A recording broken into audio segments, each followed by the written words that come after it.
Ladies and gentlemen, are we all here?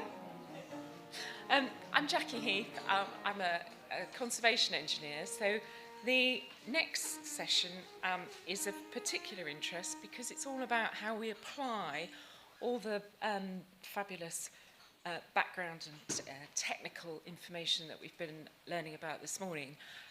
We've got some wonderful examples of putting that into real life practice and how that can work.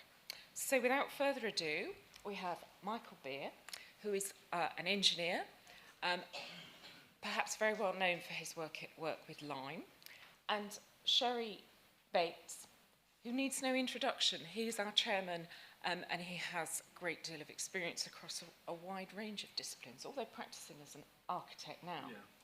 Yeah. Masquerading as an architect. So they're going to tell us all about their experiences on two churches and a railway. Thank you very much. So, morning everybody. I don't know quite how this is going. Michael and I haven't rehearsed it, so it's going to be on the hoof, but we can both talk for Britain.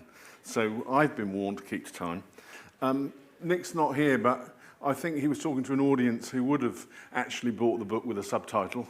I myself bought a book with the subtitle, The Social History of Nuclear Missile Guidance, because I was intrigued by the subtitle. So anyway, but moving on to our first slides. This is going to be very practical, but raising a whole series of questions. There are an awful lot of people here that this will be just grist to the mill, and possibly, I hope, not boring. It raises some questions that we might also pick up in the forum when we get there. Fundamentally, we're going to talk about two church examples. The first one is one that I've already done a whole lot of work on. The second one is one where I'm the inspecting architect, and Michael is actually my client. So, and we are at the beginning stages, and what we're going to do with that one is set out the particular problems of that church, and we are possibly, if we have time, there's a little siding that Michael might want to drive a train up, talking about some problems with the railway. But that comes right at the end, and if we're short for time, we don't do it. So, starting with the first one. So, we're looking at these churches, but some of these things that we're going to be talking about are going to be applicable to historic buildings in general and to buildings in general and building maintenance. So moving on. The diagram on the right is something that was submitted with a statement of significance to explain what I was going to do to Southwark DAC. I'm not going to talk about all the drainage on St Luke's Church. This is St Luke in Charlton. It sits on top of a hill, which is jolly good for below ground drainage actually. But we don't fully understand that, and I'll mention that. But I wanted to show, and this is a problem with historic buildings, is that people change them. And they enlarge them. So Liz has already touched upon this in terms of individual walls. But this is a rare church. It's grade 2 star. It's got our only assassinated Prime Minister in the vaults. They have been opened up. They have found him. I think he gets flooded quite frequently, but we'll talk about that. This is how the church was built in the time of James I. It was paid for by the tutor of his son, who lived in Charlton House, which is Grade 1 listed opposite. This is what had happened by the time of Queen Anne. This is what has happened by the Edwardian period. And this here has got this little Victorian vestry extension, which it's the choir vestry. And that is a 1950s vestry with a flat roof. Now, what I'm going to concentrate on is this valley. Now, you'll see the valley wasn't there then, but look at how short that is. But we've already complicated the water runoff from these roofs, because that, on the far side, would have just dropped into a gutter if it had one at all, and then down to the ground. Here, we've got the tower roof drains down there. We've also got the water runoff from that wall. Then we've got all that pitch and this pitch coming to an end here. Now look what happens. So we have the same thing, then that drains down to here, and it drains out there. I'm going to do a spoiler now to say that after I'd done all of my work and we stripped these inner roofs, I found the Georgians had actually put an internal gutter, lead-lined gutter, through that roof to the north side. But the Victorians had covered it up. And this is another thing, because I know I was talking about the social history of missile guidance. Social history is as important as science in our historic buildings. People forget things. People don't think about things systematically. They accrete. Things happen piecemeal.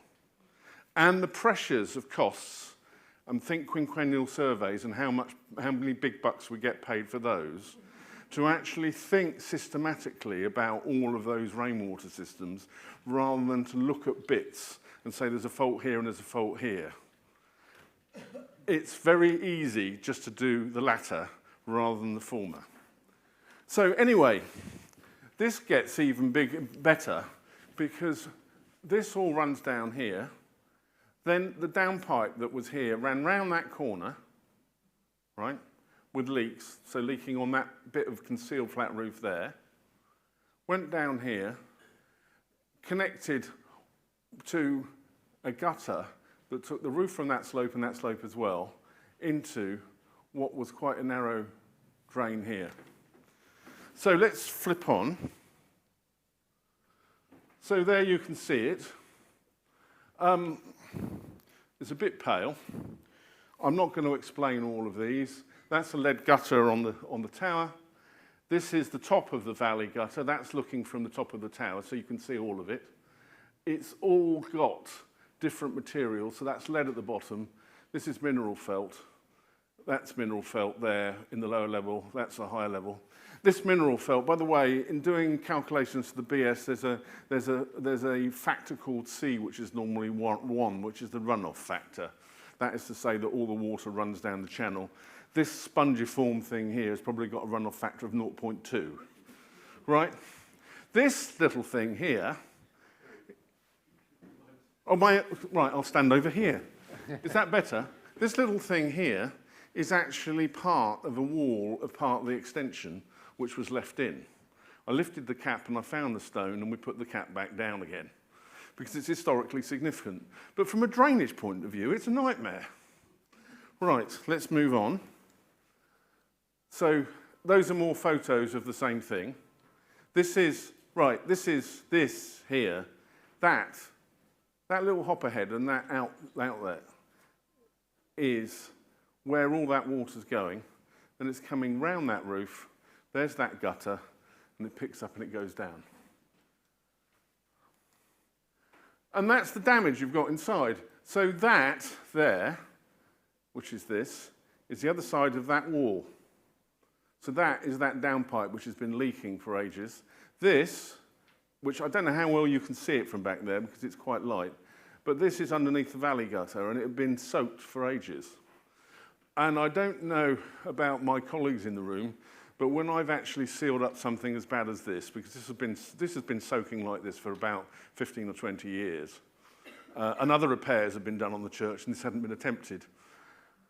After doing the closing up roof works and sorting out the drainage, I turn around to them and say, I'd like you to leave that for 5 years. We can defrash the wall, take it all off, but leave it for 5 years before we replaster and we redecorate. Let the thing stabilise. I've seen it too many times, even 2 years, and they put lovely white colours on, whatever it's going to be, lime wash or one of these modern mineral paints, and we find that it's all stained and blotched and lifted. So, but persuading a PCC to be patient is difficult. So, now, why have I got Stansted Airport in here? Why have you got Stansted Airport in here? Thank you. I'm glad you asked me that.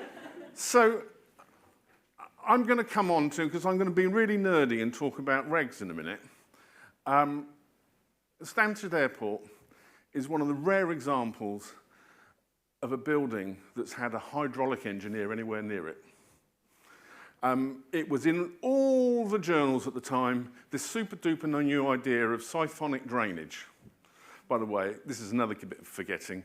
Siphonic drainage has been around a very long time. And by the way, even in modernism, it wasn't new. It's reputed that several of Alvar Aalto's big buildings have siphonic drainage.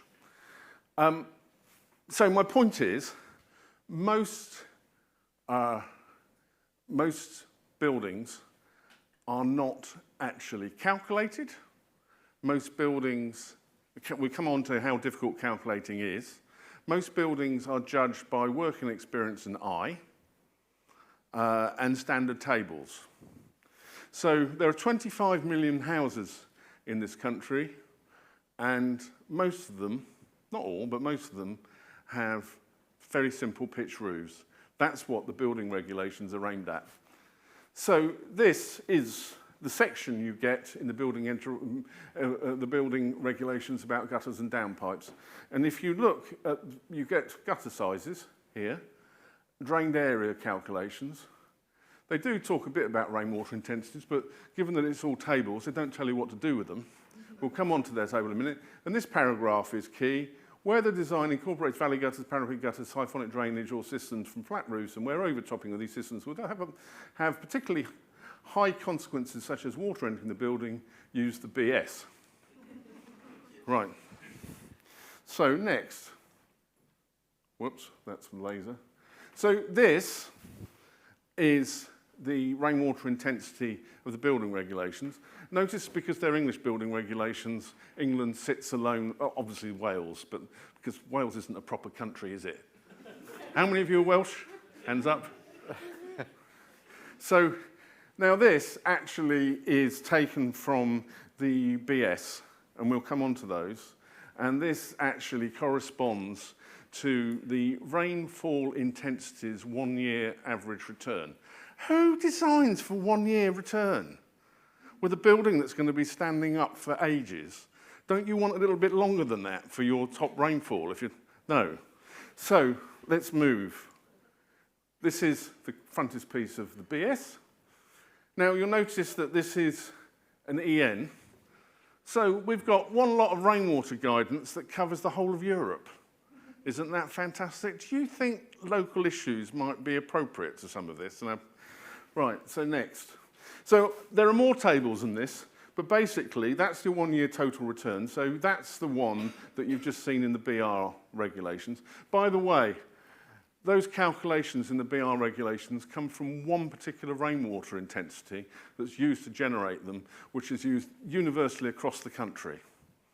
So those gutters for eaves and things are sized on a 0.015 litre per second per metre squared rainfall, which actually, if you look at this, you can't see the figures from here, you only get down here, right? This is the 50-year one. Now this one actually probably is based upon some real data, because the BRE started researching rainwater fall. We didn't have the numbers just after the Second World War, right? This one's interesting. I've left the one for maximum probability because I just think it's bollocks. Sorry, I'm not supposed to say things like that. This one here is the 500-year one, right? We do not have the data. So what's happened there? Well, what's happened, I can only infer this, but putting on my old physicist hat, I take the 50-year data, I plot it as a frequency chart, I work out the standard deviation, and then I go to the end of the curves. And we're making the assumption that over 500 years it's a normal distribution. That can be questioned anyway. But how else would you do it? Can anybody think? Right. So anyway, but they've got some numbers, which is a thing. And we can say, well, why we, because we're ASCHB and standards and historic buildings don't mix very well, do they? But this is for the intelligent and the wise, which is the audience I've got in front of me. We are bereft, absolutely bereft, of ways of actually benchmarking the rainfall on our buildings. So if we are going to do it with numbers, the BS is the best you've got, right? And anybody who knows anything more about fluid mechanics will know that it's a particularly messy science, And when the physicists and the engineers do all their complicated mathematics, they put in all these things like skin frictions and things, and they say, what's that though? Because we don't actually know it. Which brings me to a short anecdote. Many, many years ago when I was a student and I worked in an aluminium smelter, briefly in their drawing office, the mechanical engineer said to me, here, Sherry, you're a bright chap. Flattery always gets you everywhere, doesn't it? Threw a book about fluid dynamics at me. I want to have a pressure reduction across this pipe. Work it out for me. And I was scratching my head, what's the coefficient of friction? So I went and asked some of the technicians. Technicians just laughed at me. They're having you on, aren't they? This is the equivalent of the long wait, you know, going over there and find a long wait. He said, we wouldn't do that. We'd just put a gate valve on and turn it down. So anyway, so there's your 500-year thing. Now, this is the plan, because what I'm going to do is I'm going to talk you through doing a BS calculation. I want to persuade everybody that despite all the frightening sort of subtitles and complicated names, it's actually very simple sums. What you do is a lot of addition and a little bit of multiplication. So I'm interested in this central valley. One of the other things I'd like to talk about a traditional valley, it's obvious when you think about it, but the geometry of the building works against the flow. So as you are at the top of the valley, well, not in this case, well, yeah, for that section, as you are at the top of the valley is wider because it's higher. It's just the geometry of pitched roofs. Where you've got the biggest water flow, it's got narrower. The longer that gets, the worse the problem.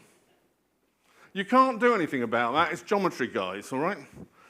So what we've got here is a series of areas that we're going to add up, and we're basically going to find the water flow on each of those, add them up, and we can check them at various points, because then we can check the pinch points, right? So all of that would come out down there. I've shown you before. Now, did you know we have BSEN standard rainfall, and that it falls at a standard angle? Now, we all know that's wrong for a start. Right. So the angle whose tangent is a half. This is to make the sums easy. Now, you've heard me going on about models that make the sums easy before. So what we do is we say we add up, for their areas, we add up the areas in plan. That's easy enough. And then we assume there's sum for wind-driven rain on the vertical face. So how do you do that? Because of different rain, different directions, all sorts of things. Well, the British standard says we make our sums easy. We say, in this is the best example. This one here is a rain shadow. So we take that height, the difference between these two ridges, and we say, right, that's the angle of the rain. So that's where we get the tangent of a half, because that's the tangent of that angle, opposite over adjacent, as you all know from your GCSE maths. And yes, I was a math teacher too. Right, and then you add all these things up and you check. So I'm not going to go through all of those, but look, this is a simple addition sum. And that half there is for a vertical plane. And you also make allowances, so we don't take all of that tower, because we take it up to a height of 10 meters. This is easy BS I'm doing here, BS by numbers. Right, then when we've done that, we work out our runoff with the return period. We've got our rainfall intensity, we've got the quantity of rain, and we've got our total effective area in there. And that's that factor C, which, you know, I looked at that the first time I ever looked at this thing. So C, what's this coefficient? I found out it's 1 in virtually every existence. 1. Where it may not be 1 is going to the example that Robin was talking about sustainable drainage. Then you'd need to actually put in a different number. But unless you actually do some tests on the stuff, you need Liz to do some bed tests on something to find out the runoff. You haven't got a number to put in, you're just guessing. Right. So I just put these in because this is how we worked out from old-fashioned one of my employees who's now a partner in another firm, these were the first working drawings I ever got him to do, measured drawings I ever got him to do. I had him climbing over the roof and all over. These are old school ones. This is not a laser survey. Right. So then doing that, we come to another fudge. Oops. I'm not going to go through all of these, but you measure, this is the water at the end. So that chute there, we measured the existing chute size, and then you start fiddling with a rectangular opening, and there's a depth factor, which is another fudge, because the geometry factors in fluid mechanics are a little bit more complicated than that, but it's the guidance we've got. And then you work out whether your hole's big enough, right? And you do this systematically all the way down the line, and hopefully you get rid of the weakest link. So this is the result after, this is about 3 years later. Now, what I want to point out here is that I couldn't get the numbers to work. So there, this upper section doesn't discharge to the bottom there, because I'd have to do so much damage to the end of the church to get the hole big enough. I said, we've got to get this rainwater upper flow out of the system, higher up. And Robin would say, get that water off that building as quickly as you can. So this thing, which doesn't look particularly lovely, is a 6-inch pipe. It drains from that hole there, which is at the top section, across that face and down, and is taken out the building. And it also does something extra, because this was looking painfully light on outflows, so that actually picks up water from that drain there too. This enabled me, this is bigger, but it's not such a big hole. You notice this is not a great detail anyway, that's just grown back afterwards. And then the water comes to an outfall here. We're just about done on this building. I just want to touch on the below ground drainage. There is a perimeter drainage channel that looks as if it's made in cement, although it's never ever wet around here. I do know, because we had an issue with the stability of the tower to check, that we've got alluvial soils and clay mixed here, which is not surprising. We're right up above the Thames, and it's all been... We do know that the church has got vaults. I am persuaded that the vaults act as a temporary cistern, and the water running into the perimeter drainage goes into the vaults, which is why I said Spencer Percival in his lead-lined coffin probably gets wet. And then it goes off downhill. At the moment, that's not causing a problem, but it is the equivalent of one of Robin's culverts. So who knows? This one, I do know, actually goes to a soakaway in the churchyard. The soakaway, I rodded back to the soakaway, but I'm convinced the soakaway doesn't quite work. The soakaway, however, is amidst a lot of bones from James I's time, so I'm not going to have any option to excavate it anytime soon. At the moment, the drainage system is off the building and the building's clean, so let's go on to the next one. So, this is, I introduce you to the chair of the Fabric Committee of St Mary Hitchin. St Mary Hitchin is the biggest church in Hertfordshire that is not a cathedral. It is a church that's been extended. So that is the tower that was added in the 15th century. The main nave is there. These porches are added.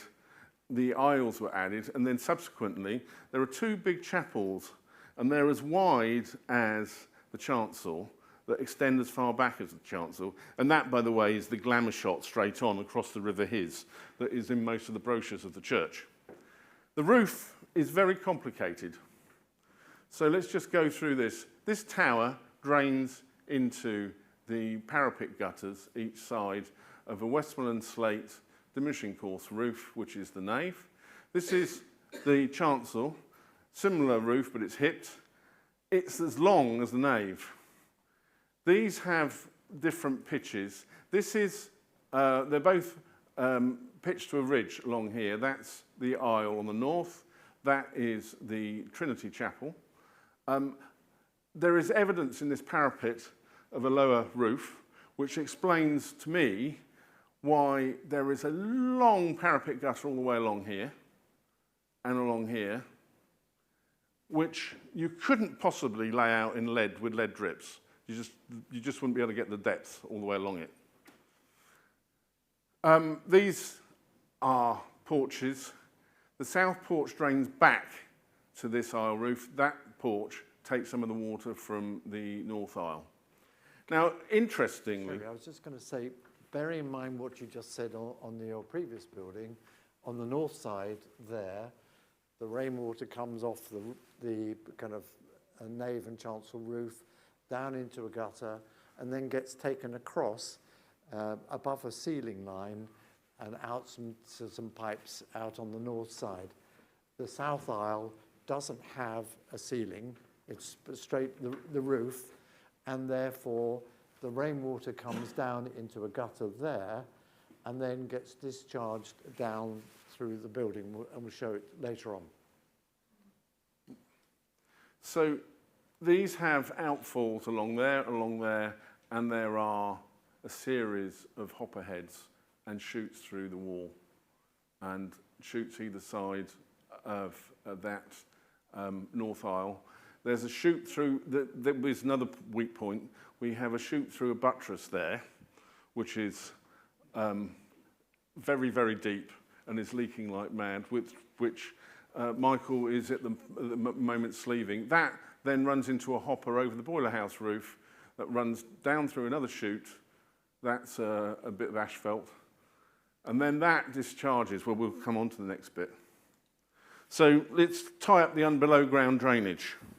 So I've only just done my first QI on this church.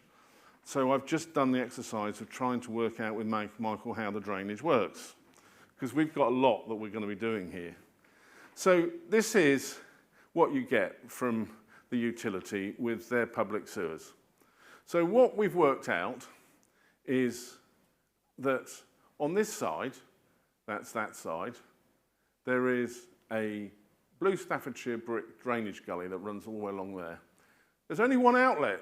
That's it. It's on that corner. So that's its downhill. You can see it's dropping downhill. So in a one-year return storm, that's got a surcharge.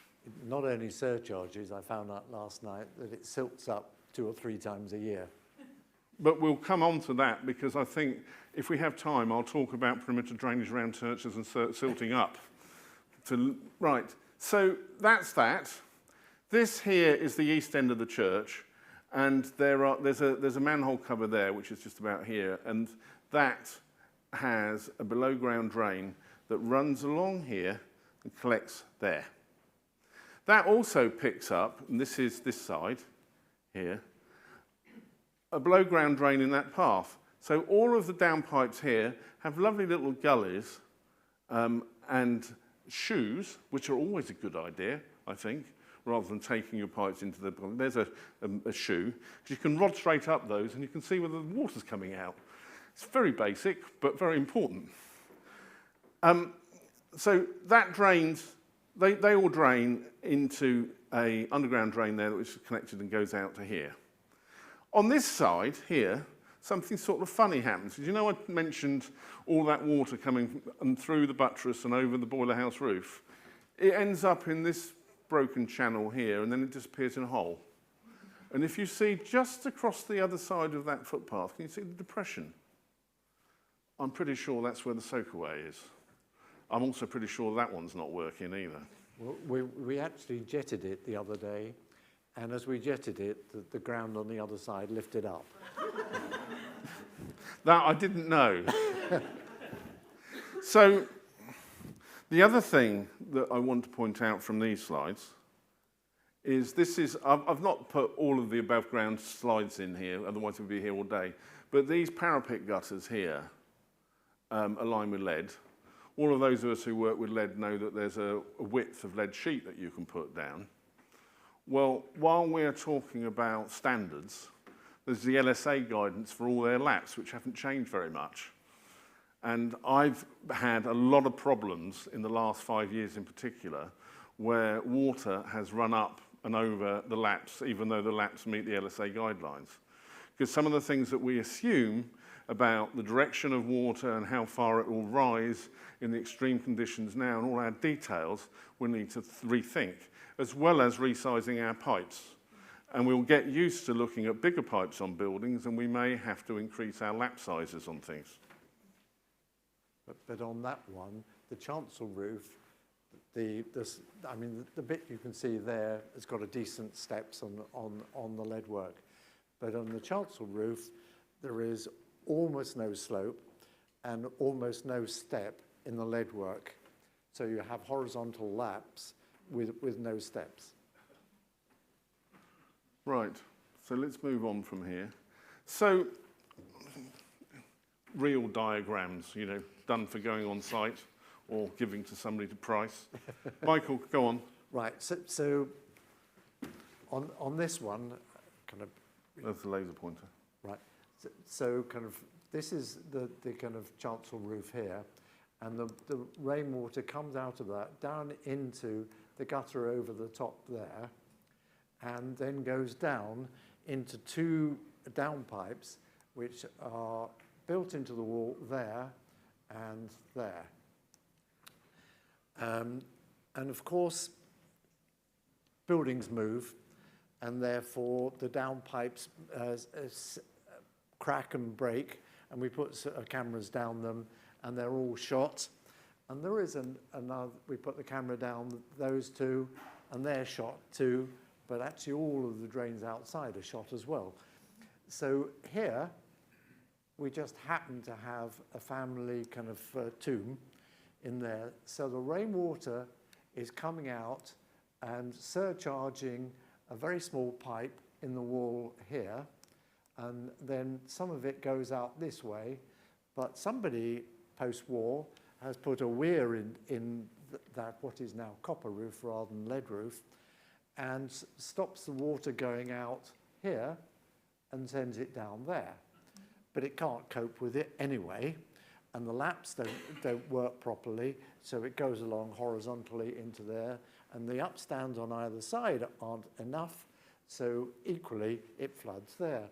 So last winter, particularly in the heavy rainstorms, and depending upon the direction of the wind, water came in there, and we were getting water flows all the way along there, and we've got some actually up there.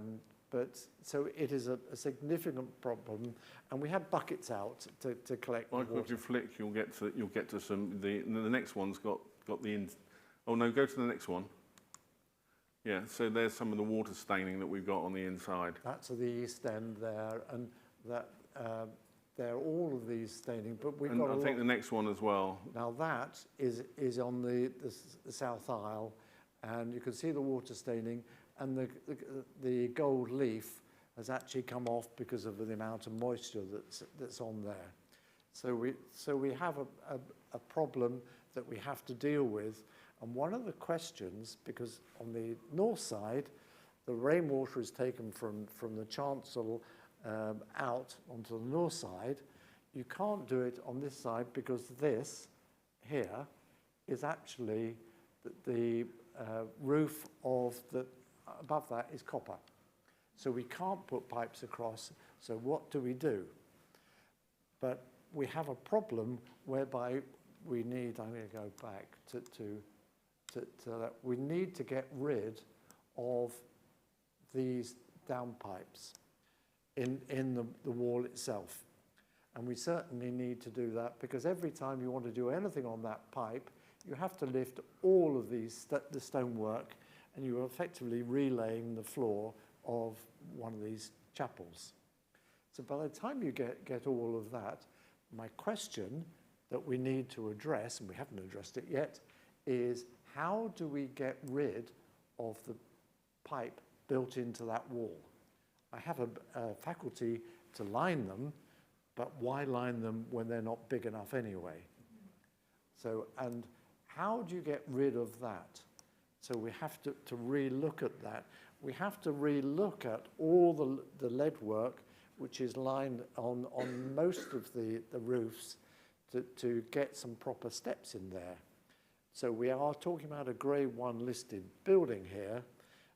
How do we change it so we can accommodate the proper rainwater discharge off the building and make it fairer?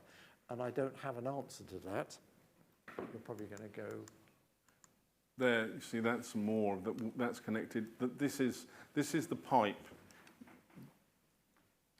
That is related to this. It's the same, all of these are the same pier in the arcade, and this is all due to the pipe that's in the arcade. My approach to this is going to be a bit like St Luke's, is I don't think it's going to be there's a one fix that sorts it. We're going to trace the cumulative water flow back, and I'm going to try and take water away from the outlets on the top first by reorganising the chancel roof parapet gutter so it falls away. We will take out that weir that's been put in on the parapet gutter on the St Andrew's Chapel roof and dress the fall back to the outlet so I can get more water out of that. And we will be crunching these sums just as a benchmarking exercise to do it. We're going to do it systematically over the whole building. It's going to be as boring as hell, because for a mathematician or an engineer, these aren't exciting sums. But you've just got to do it and be systematic. And we will be doing that, I think, time and time again. My ambition is to have these drains in the walls inoperative. And while we're talking about drains in the walls, those of you who look after lots of old buildings might like to, or you might be aware, but you might like to note that they came in big time following Inigo Jones, because the classicism that came over from Italy, that was fine for Italy, had to be fudged to suit our climate. And what you didn't want on those lovely classical facades was lots of drain pipes. So they started putting them in the middle of the walls. And possibly for a time they were fine and they were all lead, but as a maintenance issue, they're problematic. And when you've got a medieval church that somebody's put one in, you also don't know what's on the wall underneath the paintwork, even though I would guess that these are subsequent to medieval paintings. But you really, really don't want to open up that fabric unless you can avoid it. So, railways. Right, we're going to finish on a little... This is actually in the same town, but it's talking about kind of you can do what you like, but water will find its own way. So that is the main line that goes from Edinburgh down to London. That there, and is shown on this kind of map from 1974, is the railway line that joins Hitchin to Bedford, and because the trains from the Midlands used to come down through Hitchin before St Pancras was built. And this one here, sorry, that goes off to Cambridge, but that's irrelevant. So this one goes across and into a lime quarry, or it used to.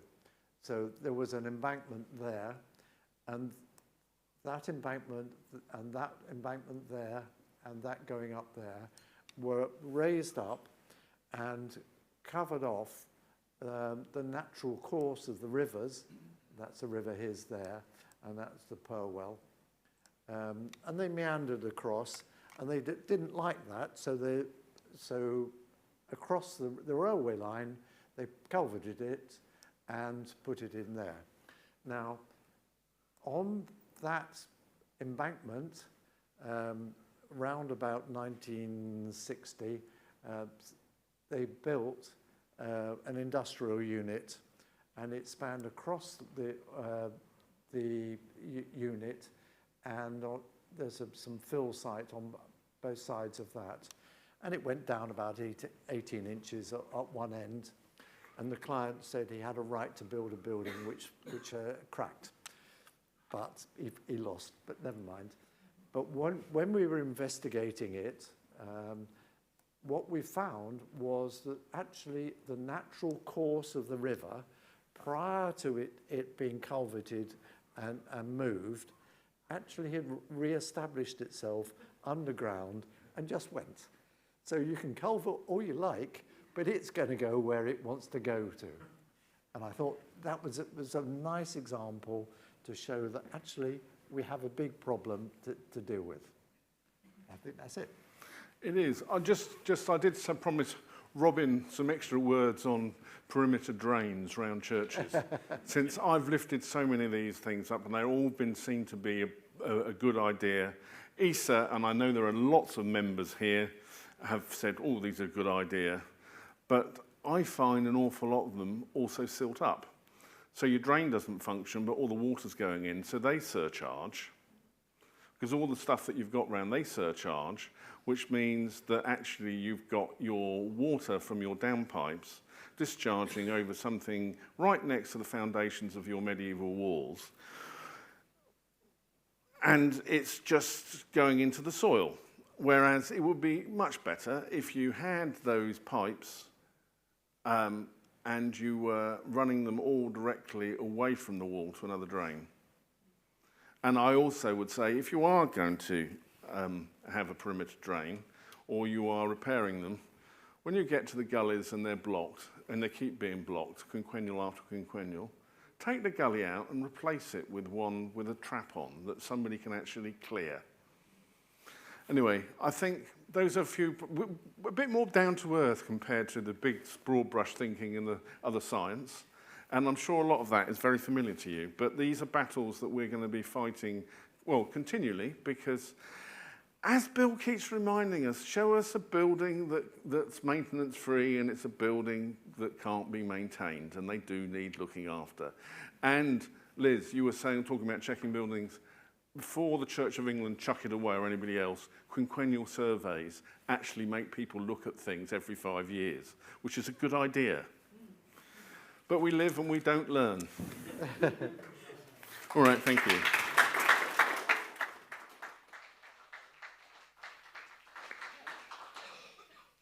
Thank you so much to Sherry and Michael. Brilliant analysis of the diagnosis and the importance of that forensic interpretation to produce a solution for the drainage. So thank you so much.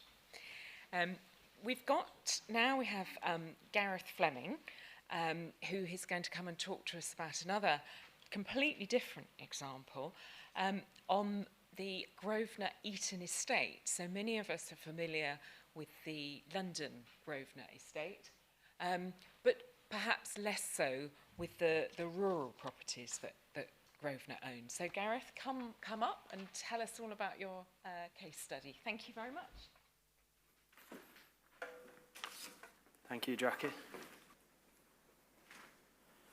Right, so this presentation focuses on the repair of two properties, both traditionally constructed dwellings that sit on the bank of the River Dee within the wider Eaton Park estate, which is the family home of the Grosvenor family. I was responsible for the repair of both buildings. It was a significant challenge, but it has been deemed a success. And I think it's something that we should share. As flooding usually repairs the application of tanking systems, the sealing of masonry and the laying of concrete floors, all of which are industry accepted interventions, but these can prove detrimental to additional building ability to successfully move moisture, something that I witnessed firsthand whilst working in the insurance sector. Projects of this scale and ideas which haven't been used on the estate didn't come without risk and challenges from others, especially when promoting the use of traditional materials. I was fortunate to have good references and to be able to draw on the expertise of my peers, and none more so than Corey Lane, who's the technical conservation specialist for Shropshire Council. So just to touch on today's presentation, we'll touch on climate change, and then we'll focus on Ironbridge Lodge, which has been subject to 2 floods and repairs, and then I'll cover another property, again, which flooded. And then to finalise, I'll summarise the key lessons and the considerations. So, as we look to a climate change future, human beings have always had a localised understanding of climatic conditions that affect them, with weather proven to impact how we eat, dress, and socially interact. Nowhere more so than here in the UK, where the keen interest in the day's weather forms part of our cultural identity. However, with the stark realisation that we are in a climatic emergency, these weather conditions are becoming an everyday norm. And for those attempting to balance the protection of our architectural inheritance with the need to reduce the built environment's collective impact upon the natural one, it's going to be extremely challenging. So, Ironbridge Lodge, considered by many to be one of the best located houses within the estate. It is prone to flooding, which in my view makes it the best located house for 360 days of the year. The property is Grade 2 listed and was constructed during the 1890s, replacing an earlier building that was demolished to facilitate its construction. So Ironbridge Lodge, like a high percentage of properties built alongside rivers, flood risk is inevitable. And that's because it's positioned within the landscape. The area immediately surrounding the property was even defined as an area liable to floods on the Ordnance Survey map of 1872. So as you can see, Ironbridge Lodge is here. The main river is here, and this area floods, and it floods from the rear. So, when we consider the property in terms of its location within a documented flood area, it raises the question to why rebuild this property in the 1890s. The simple answer to this question is the property's location and its setting. Interestingly though, flood risk was an obvious consideration for the architect at the point of design, and this can be seen in the construction of the property atop a stone plinth, and historic evidence of low-level flood barriers being installed to the external door frames. Yet, despite these original design principles and later interventions and advances in river monitoring, defences continued to be breached. In the latter half of the 20th century, the floodwaters reached a height of 7.85 metres. So I just joined the estate, and following the 2020 flood, building pathology and my past flood experience played a vital part in the assessment and specification of this project. Analysing the previous interventions, it could be said these were restricting the building from performing, and these were over the original floor. There was a layer of bitumen and concrete, and this is shown in the middle photo.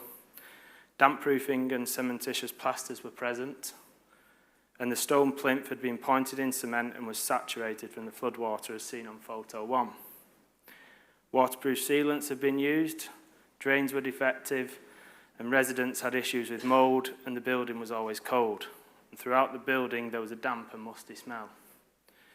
So we took some baseline moisture readings using timber dowels, carbide readings, and used the hygrometer to monitor atmospheric conditions. We found that the masonry was wet at depth, and readings were wet even above the floodwater level. So this meant that the property wasn't going to be dry, even if we just left the materials in place. And moisture was present and visible under the layers of the modern floor finishes.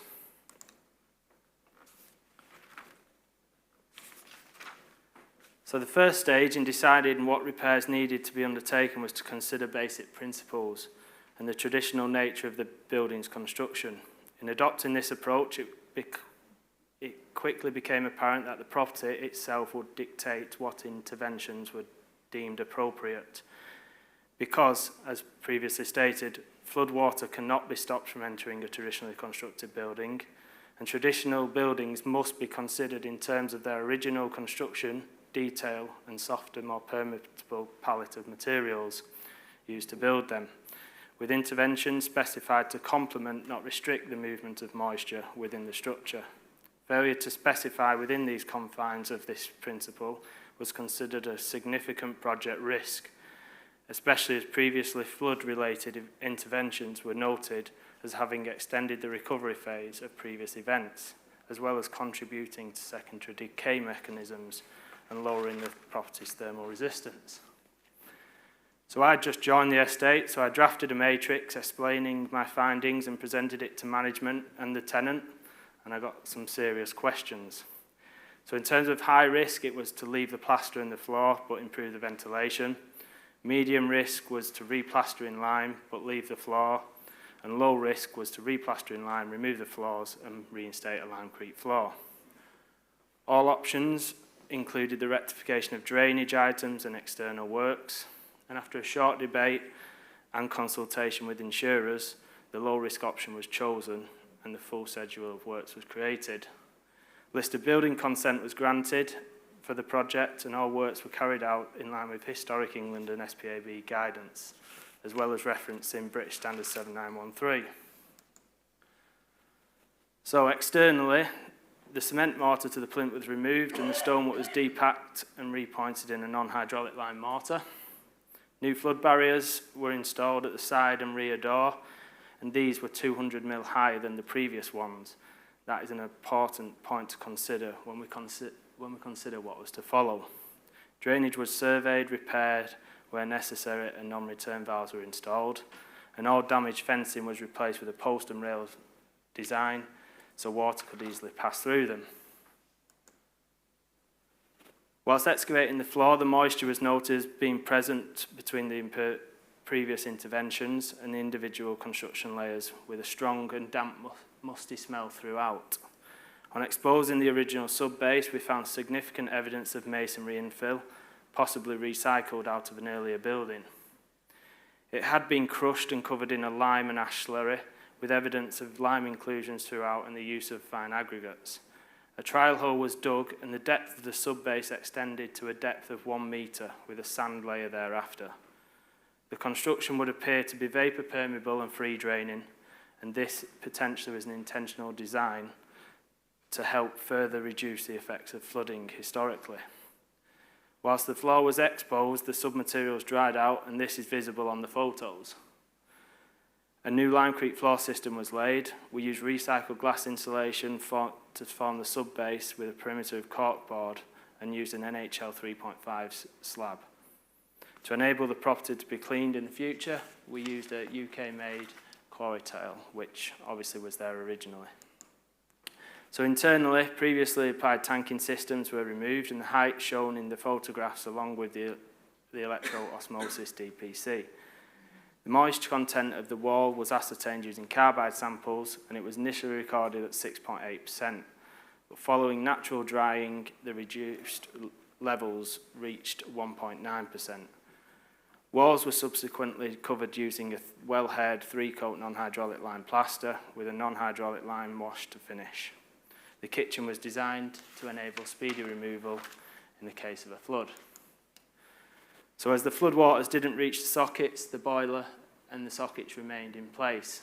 All back boxes were replaced to plastic and we installed humidity-controlled fans in the kitchen and the toilet. Non-return valves were installed to the ground floor drainage system as well as toilet bungs. So failure to plan is planning to fail, and when dealing with a property prone to flooding, the creation of a workable flood plan is imperative.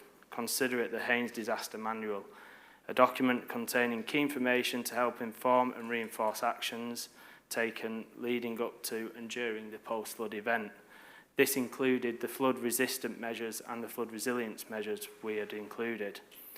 An overview of the flood plan is shown in this slide, but it is from Historic England's guidance document. We tried to cover all areas, but when you are dealing with a complex scenario, you are bound to miss items, and we did. So work finished, and the property was handed back to the tenant in November 2020. 3 months later, Storm Christoph struck the UK, and within 24 hours the inevitable happened and the property was once again flooded, providing the ultimate test for the interventions made. I didn't see it as a test, I just saw my P45 coming. It was a record height flood with levels suspected of reaching 8.6 metres. I use the word suspected as the river's monitoring system had been submerged. However, the tide mark to the property was approximately 750 mil higher than the 2020 flood. And if the old flood barriers were in situ, the levels would have been breached. So post-event, it took 48 hours for the floodwater to recede to a level deemed safe enough to enable inspection. On entering the property, we immediately struck by just how well the interventions had coped with the event. And more surprisingly, there wasn't the odour that usually accompanies flood events.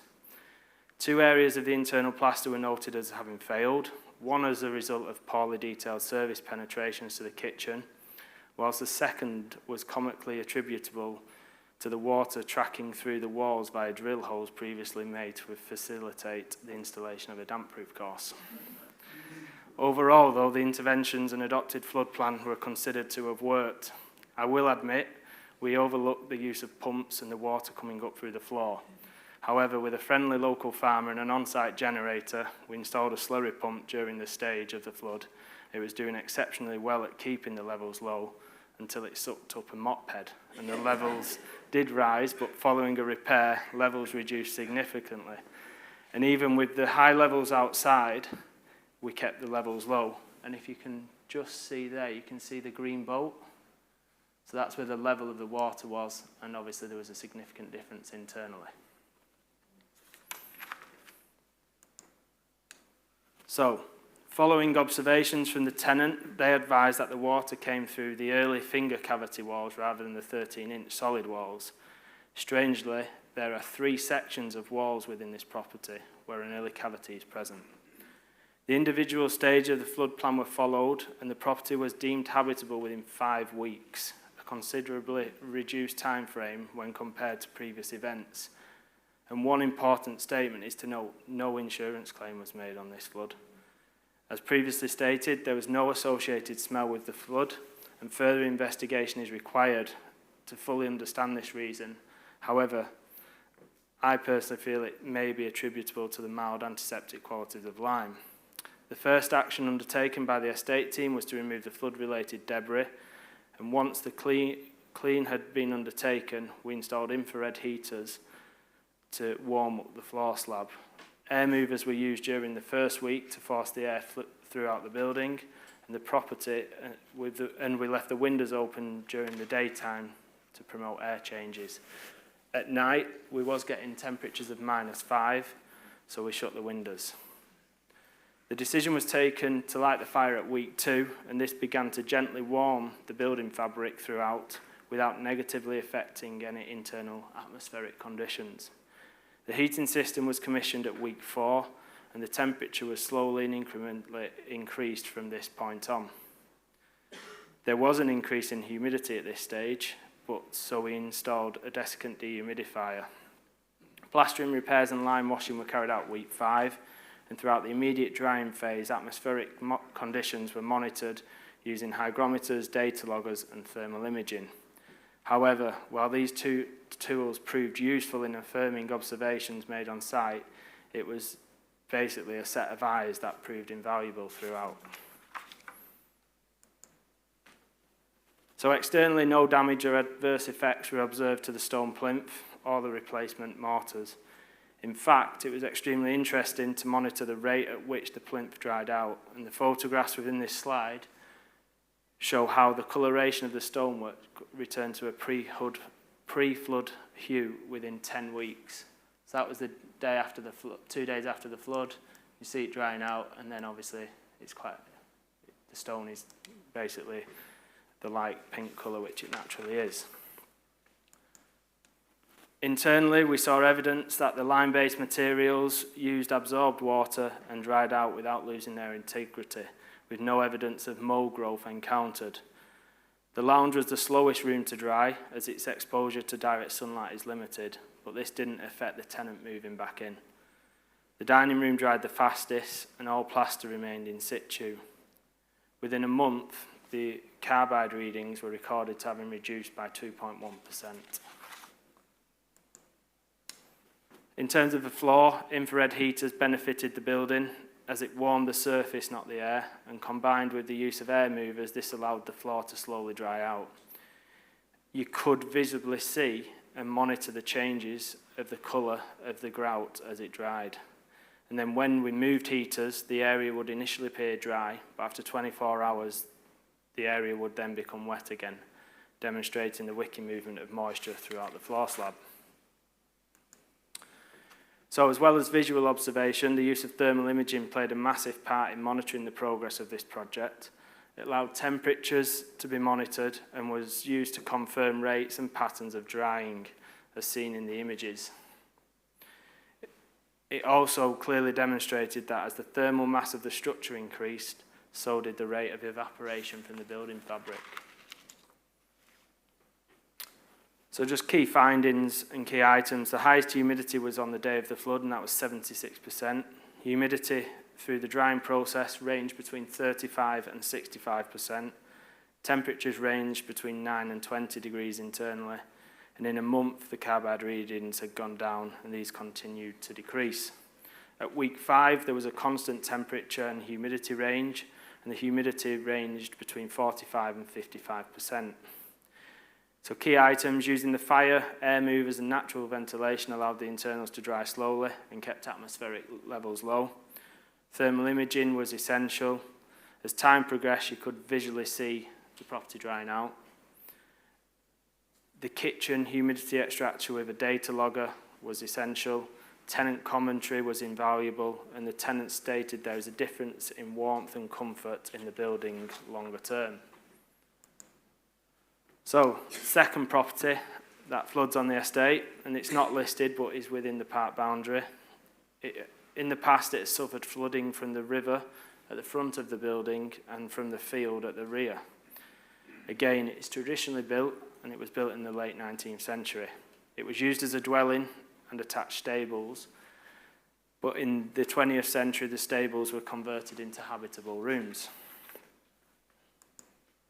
So this property did have a strong odour after the 2021 flood. So following the flood, we found various wall build-up of PIR, polystyrene, foul-backed plasterboard, you name it, it was there. The floor had PIR insulation, followed by a plastic damp-proof membrane and a concrete slab. Under the insulation, the grounds were saturated, and on top of the plastic, there was actually water. Externally, modern impermeable paints had been used. No drains were present to the rear of the building, as well as the use of cement. So the property took a long time to dry out, but it was done naturally. The same specification was used as Ironbridge Lodge, but within the floor, this time we incorporated underfloor heating. So, a scenario which I've faced, and the question is this a defect or is it just the plaster doing its job? Strangely on this project, post-works staining occurred. Now we should note that this property, since the works completed, didn't have heating for a year and a half. During the summer months, when temperatures inside the house were lower, there was condensation occurring in specific areas on the wall.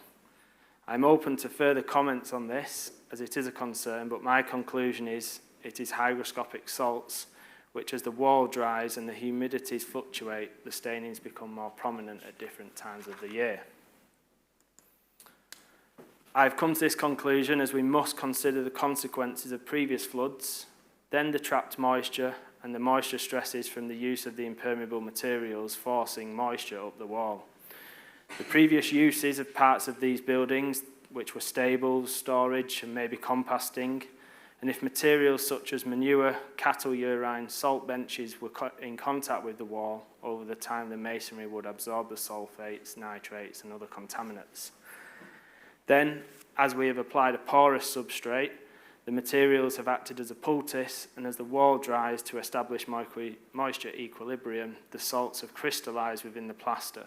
And during the year, as we experience high humidities, these salts will change back into a liquid due to surface condensation, resulting in the staining.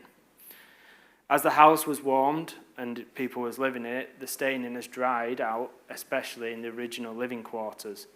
And in areas, it has completely disappeared. But in other areas, there is a slight outline, which I do suspect, if we clean with Hessian and apply another lime wash, it will disappear. In the previous barn area, it may be that we just have to leave it for a number of years and take the heavily stained plaster off and reapply. But overall, my opinion is, it is not a defect, it's the plaster doing its job. So, in any emergency situation, the implementation of a considered and well-practiced plan is the key to navigating a successful outcome. And in this situation, the flood plan worked. Lessons were learned and the reflective adaptations were made to the plan post-event, with the key aim being the improved management of future events.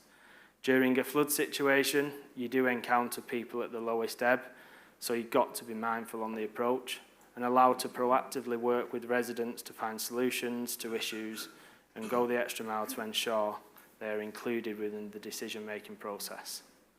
At the end of the day, it is their home.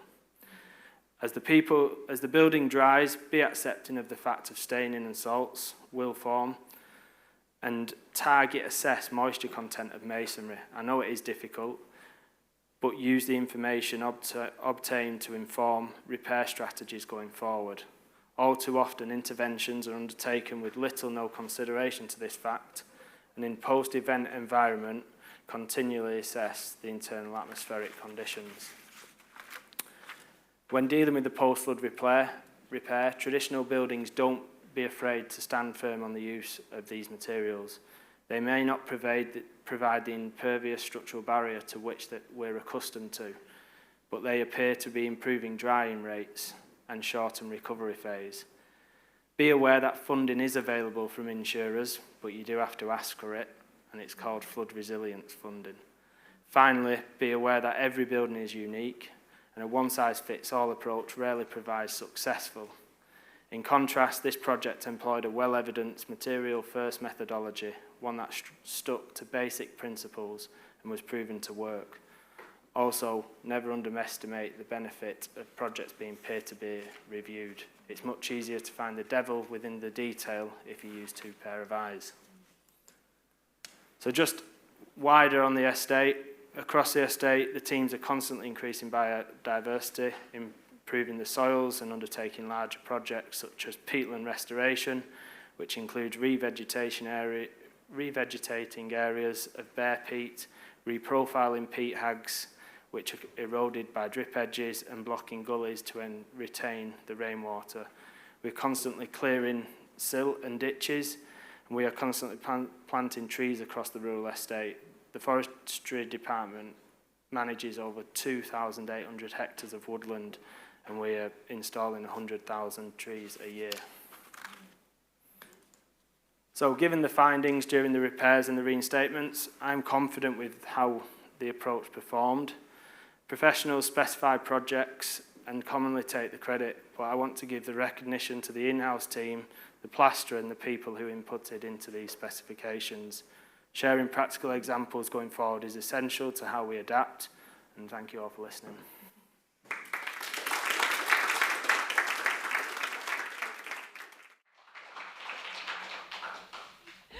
Thank you so much. I think that's just another absolutely exemplar project, and I think the estate was very fortunate to have that thoughtful approach when so much else could have gone wrong.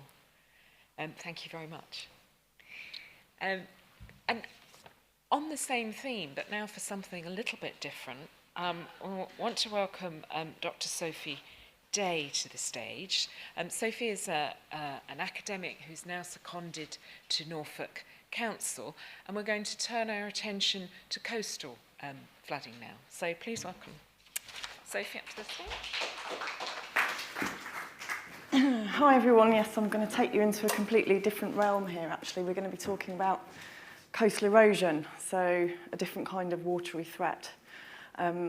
And I want to start actually, just before I even introduce myself, by just saying picking up a few sound bites from each of the presenters that have gone before me today, because each person said loads of things that are really interesting.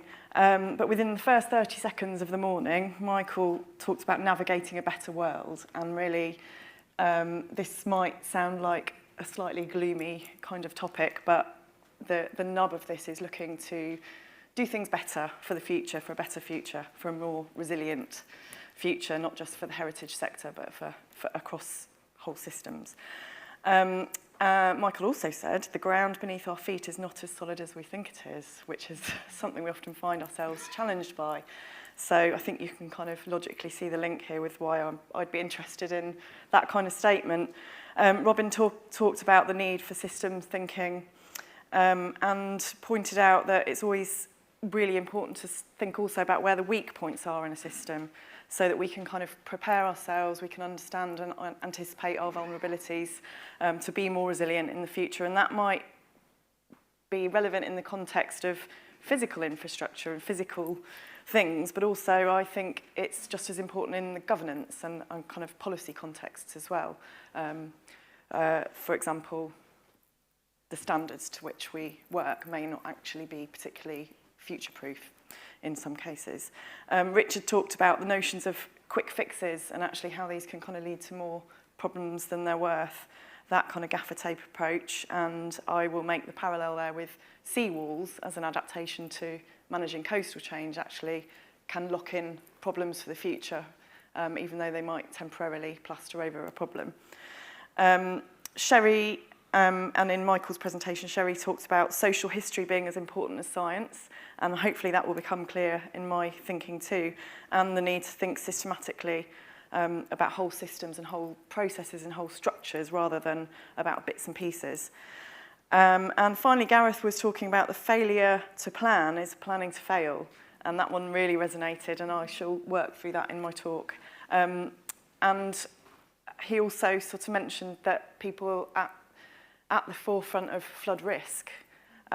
We have this in the case of erosion, obviously, as well. People whose homes are affected by this are at their lowest ebb, so we have to think as kind of structural professionals or whatever kind of sector we're in, but also as kind and empathetic human beings in the course of our work. So, without further ado, I will get on with it. I'm a senior research associate at the University of East Anglia, and I have the great privilege of being an unconventional academic in that I have always been really interested in research at the kind of sharp end of things where there's a real challenge between kind of environmental pressures and environmental drivers and problems that are manifested in places because of environmental issues, but that actually transcend social and economic challenges and issues and contexts as well. So we end up with this kind of melting pot of really difficult situations like living with coastal erosion where there isn't actually one simple problem that we can fix because there are multiple drivers and these interact. And therefore the solutions to these problems like this also have to be really quite integrated and interdisciplinary. So I'm going to talk about North Norfolk because that's where I'm based and that's my specialism, but also because it's a bit of a poster child for the coastal erosion issues that we have emerging in the UK, which have actually always been with us. So our geology going back further than probably any of us can possibly really think.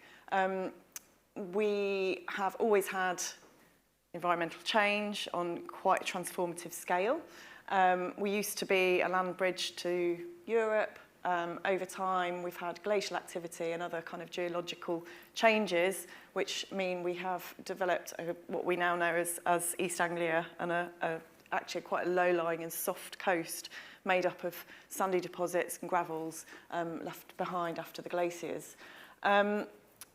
Within more kind of recent memory, not memory necessarily, recent history, relatively recent history, we've seen our coastline change. So there are all sorts of places along the east coast here which used to exist and do not any longer in the same footprint. They are held in memory. There are artistic expressions. There are even some photographs of some remnants of those places, but they are now long gone beneath the sea. And we have to kind of remember this, that nothing is static. Over time, things change. So coastal change is not new, and adapting to it is not new. So in the world of flood and coastal erosion risk management, which is the context in which I work, we talk about adaptation to change. So essentially that's kind of responding, learning, working with change, learning to live with it. And in 1953, some of you might be aware of a very significant storm surge which caused a lot of devastation on the east coast of England. And we've got kind of quite a soft frontage, some of it's cliff, some of it's sand dunes, and lots of that was washed away. People lost their lives, homes were washed away, and largely the response throughout the, sort of the 1950s and beyond was then to fortify this frontage. This is in, these are only kind of a kilometre apart. To fortify the frontage with essentially hard engineered defences to stop the sea causing devastation on an ongoing basis. In some cases, this is an example of a home that was actually dragged back from the front and moved, and that's still there. In other places, there were different kinds of structures built. So these are wooden defences, which this is when they were being built in 1973, and a temporary rail line was put along that beach to allow materials to be transported to the site.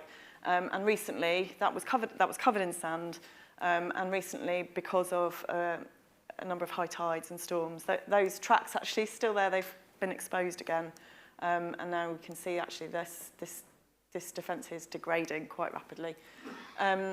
Over centuries, we've had coastal frontages being fortified with seawalls and promenades, which are actually quite multifunctional. So they've actually become part of the heritage and the character of places.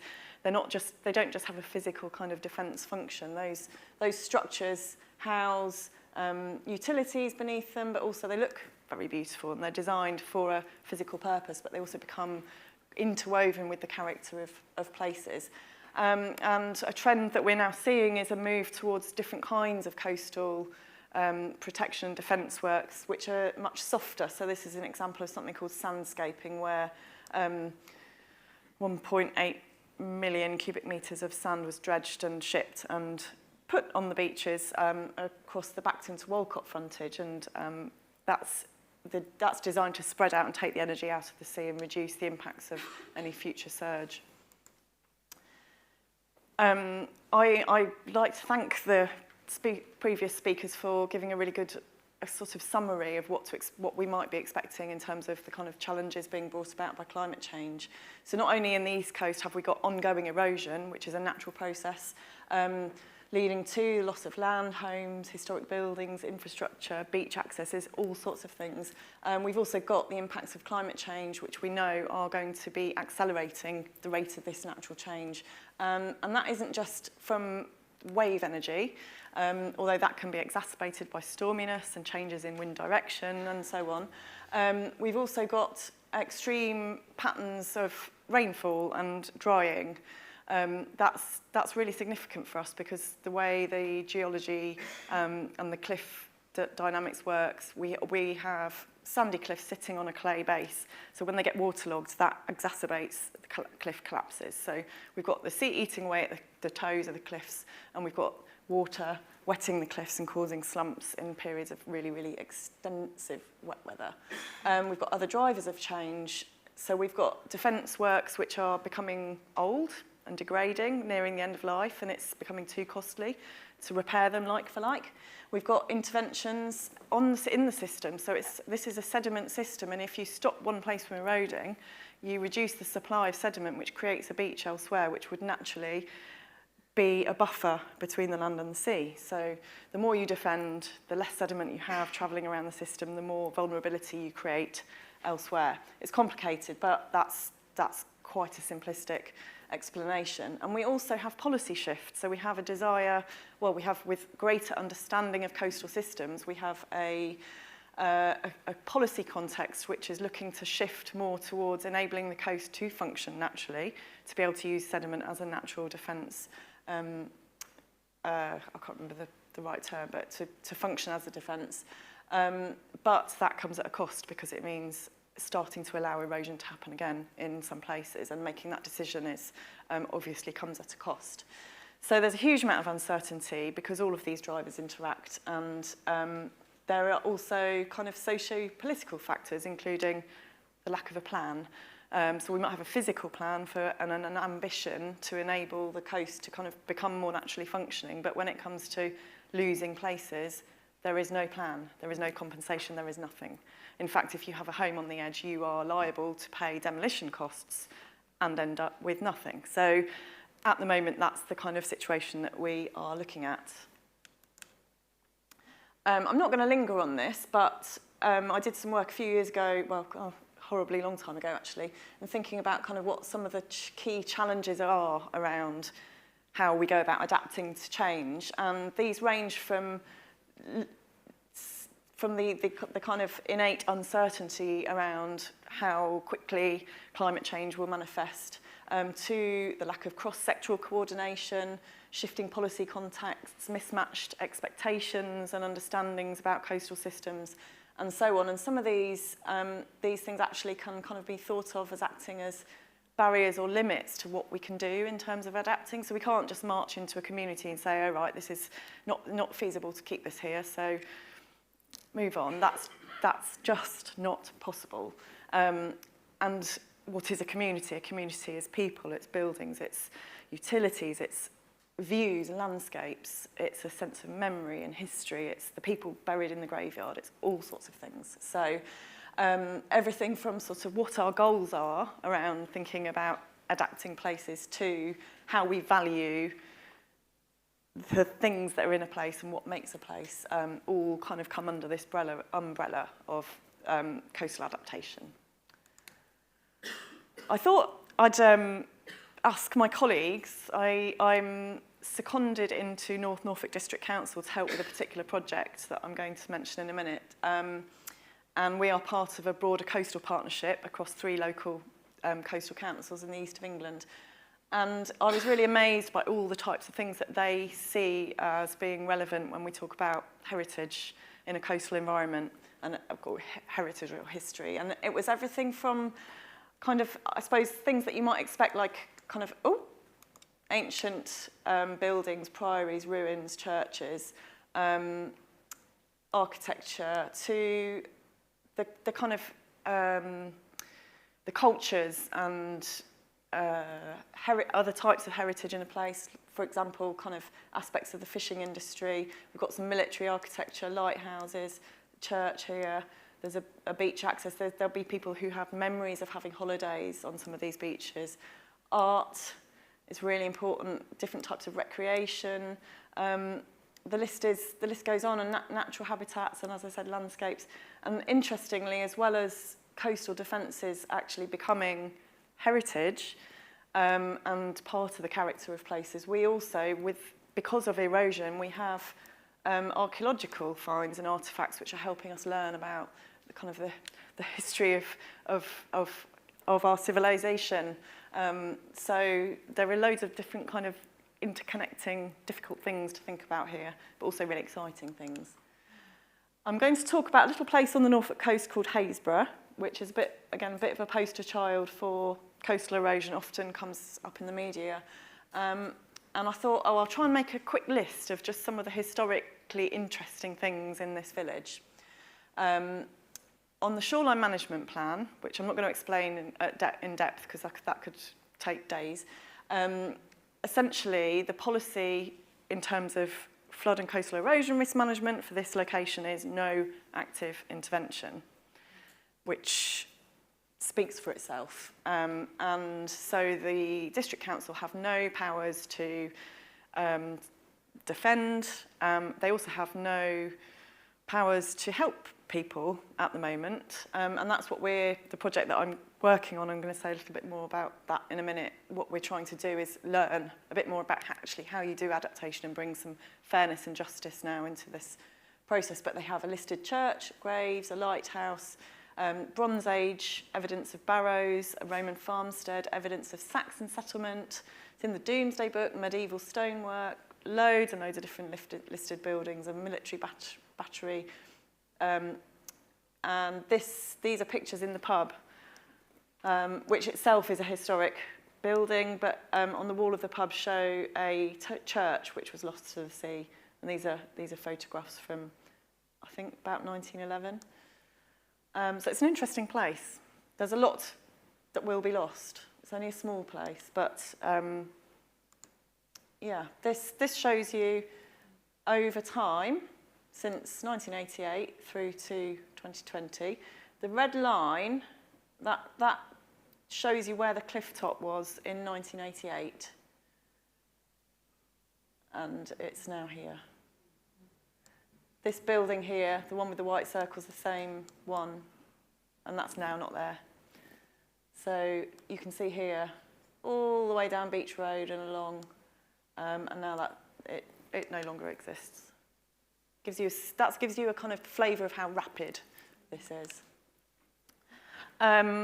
Again, adaptation isn't new, and because of particular project funding, North Norfolk District Council have been able to do some kind of transition work, some adaptation work in this town, in this village, to relocate homes.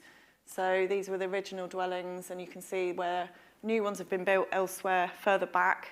That's called a kind of the rollback principle. They've had a new car park and a movable toilet building. This is a place called Trimmingham, so not the same village, but where the previous very, very small village hall was replaced with an all singing, all dancing eco build, again, much further away from the cliff top, and that's provided kind of a lot of added value for the community, so loads of co-benefits there in terms of its use. And this is a location called Side Strand, and again, one of my very clever colleagues has kind of overlaid kind of what used to be here, a church that was rebuilt inland in 1881. But here we've also got agricultural land, the school, the coast path, residential properties, businesses, roads, utilities, habitats. There's a lot going on. The good news is that over the last sort of 20 years, policymakers nationally have started to kind of come around to thinking not so much about defend and protect, to thinking about, okay, well, if our aspiration is to allow the coast to behave more naturally, and which means allowing erosion, well, there needs to be more support for communities. There needs to be some kind of corresponding plan to enable a process of transition, adapting to change, and that means accepting loss somehow, working with living with erosion, but to create a kind of fairer outcome, better outcome in the long run. So the terms adaptation and resilience weren't used 20 years ago in this context, and now they are. They're firmly embedded in our national strategy, but nobody knows how to do it. So that's where we are now. We're actually at the how, which is music to my ears, and it's great to be involved in this. So the challenge is that between now and 2050, risk management authorities will help coastal communities transition and adapt to a changing climate, but what we don't have is any guidance, funding, policy, or anything really. So that's where we come in. So they announced last year a £200 million funding package for I think they're about 30 projects, 31 projects altogether, to start looking at this across flooding and erosion, not just coastal. And I'm working on one of the projects which is under what's called a Coastal Transition Accelerator Programme. That's called Coastwise in North Norfolk, which means we're really lucky to have £14 million to start working out how you do adaptation, to create guidance, to try and create a whole lot of learning that can be translated into policy and transferred to other places in future. So I'm coming to the end now. I just wanted to sort of give a little sense of what the shifting context is again in this sector. So our coast has always been dynamic, not static, but the business as usual has been to try and defend, to withstand, to resist the pressure of nature, to protect. But climate change and better system understandings of how things work and interact mean that we know now that that's not a sustainable course of action. So the aspiration is now to think more strategically, to think more about working with nature, and use nature-based solutions, to support change, go from being very reactive in a coastal erosion management sense to being more anticipatory, so that we don't find that we have people living in homes teetering on the edge in chaos and fear and suffering in a very real sense from all the anxiety and uncertainty that involves. So long-term thinking and planning rather than responding on an incremental basis to each property that goes over, but to just think, you know, actually on a kind of even 100 years ahead, how can we anticipate to enable places to function really well and to be vibrant and viable. And that might mean everything from moving one building or one service within a place to moving a whole village. And so those kind of quite transformative changes we're going to have to start thinking about. So that's a sort of shift from thinking about incremental risk to a more resilient approach overall. Yeah, I'm not going to talk about that. So almost there. So barriers to coastal adaptation have been having unclear goals, but I think we've got an opportunity here if we start thinking more about planning, preparing flexibly, looking at multi-benefit options, so working across our silos and across our disciplines and across our organisations to think, how can we actually kind of jointly invest and jointly plan to get something better out of what is a pretty serious situation. Individual and social factors, well, that comes down to many things, and not least resourcing engagement and long-term relationship building with coastal communities to try and come up with a better understanding of what makes places tick and what we can do to sustain some of that, even if we lose some of the footprint. We might have to lose churches, we will lose buildings, but how can we kind of work with the character of those things to relocate what's special, even if we can't replicate exactly what's there or keep it forever. The uncertainty, well, we know enough to be able to anticipate some of the change, and that's the best we can do to work with that, but not to lock ourselves into kind of resisting it, because that just pushes the problem further down and it ends up costing a lot of money in the long run. And for example, when we build a seawall, all we do is delay the inevitable, essentially. So ultimately kind of increasing our resilience and lowering the amount of cost that we're embedding for the future. And I think really importantly to value coastal cultures and coastal places in a really holistic way. So thinking about much more inclusive conversations with the variety and scope of parties who represent what coastal places are, identities, and thinking about the ones that no one size fits all point that's been made a number of times today. Well, we need national guidance, we need kind of sustainable funding and finance mechanisms and all that kind of thing, but we need to be able to plan for places and for the character of places uniquely as well within that kind of supporting context. So I was just having a few thoughts on kind of heritage and historical assets in this sense, and what are the kind of things we need to do within. I suppose this is a bit of a call for help as well. From the coastal management perspective, we can't be experts in everything, but we're trying to draw in all that knowledge and expertise from others to help us with the challenge. And I think, you know, everything from having help with how to have creative conversations about change, and it might be about particular features like a church, which are really central to meaning in a place, to thinking about innovative ways of mapping what's there. Sometimes we don't know what's there, like, for example, the drainage and other kinds of utilities in a location. We've just got absolutely no idea, nor do the apparent asset owners. Acknowledging and valuing the human cost of heritage, which is threatened by loss. How do we capture memories? Are there some really interesting ways in which we can, for example, using laser scanning to create VR experiences of places well in advance of their loss, and having people participating in creating those experiences and recording heritage. So I think trying to seek opportunities through change, as grim as it is, to accept loss. We have no option but to try and look for the opportunity, which was a point that was made right at the beginning. And finally, I need your answers on a postcard, please. the challenge we have is in across so many sectors, whether it's we're thinking about infrastructure, we're thinking about people's homes, we're thinking about heritage. What is at risk? How do we record? How do we map and record what might be lost and when? How do we value it adequately within our decision-making processes to acknowledge the cost? How do we go about relocating things? Can we even do it?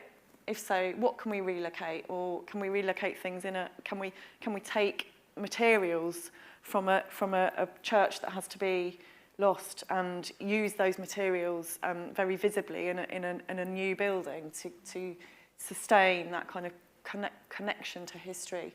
How do we finance all of this? How much indeed will it cost? How do we meaningfully involve individuals, community groups, organisations, policymakers across scales? How do we plan for all of this? Help. Thank you. That's it.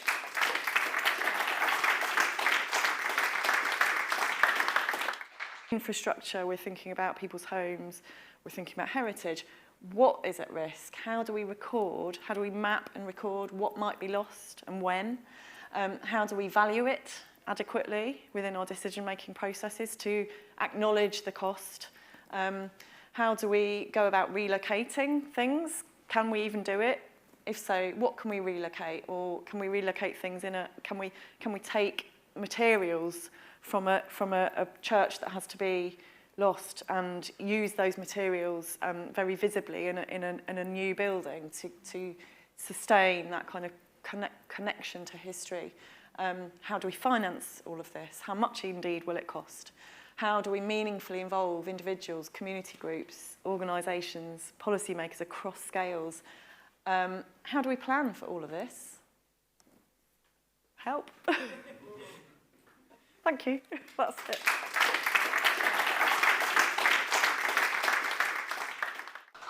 Thank you so much. That's amazing presentation there. And what struck me was, obviously we're talking about water, and water is water, and the similarities between what you're talking about on the macro scale, and when we're talking about working with water on a very small scale, and on the building scale, individuals.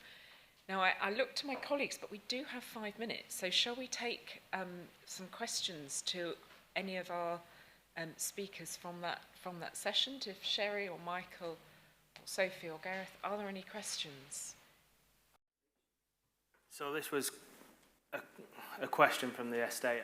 I got asked about insulation retrofit, and I took the approach of referencing the approved document just to say, look, the building needs to have permeable materials, being vapor permeable as best as possible. So I said, let's just ignore that, and we'll take this approach. And because it worked, we did that on the bothy. I think the insulated plasters is an interesting one that I look after the Abbeystead estate, which is severely exposed, and although that's not flooding, that is rainfall, and I refuse to use wood fibre board up there. I actually used a hemp insulated plaster, but I used a non-hydraulic, and that's performed really well. But I think the proof is longer term to how that performs, because you have got obviously hemp in there, but with a non-hydraulic binder, I'm hoping that will protect it and obviously move the moisture out.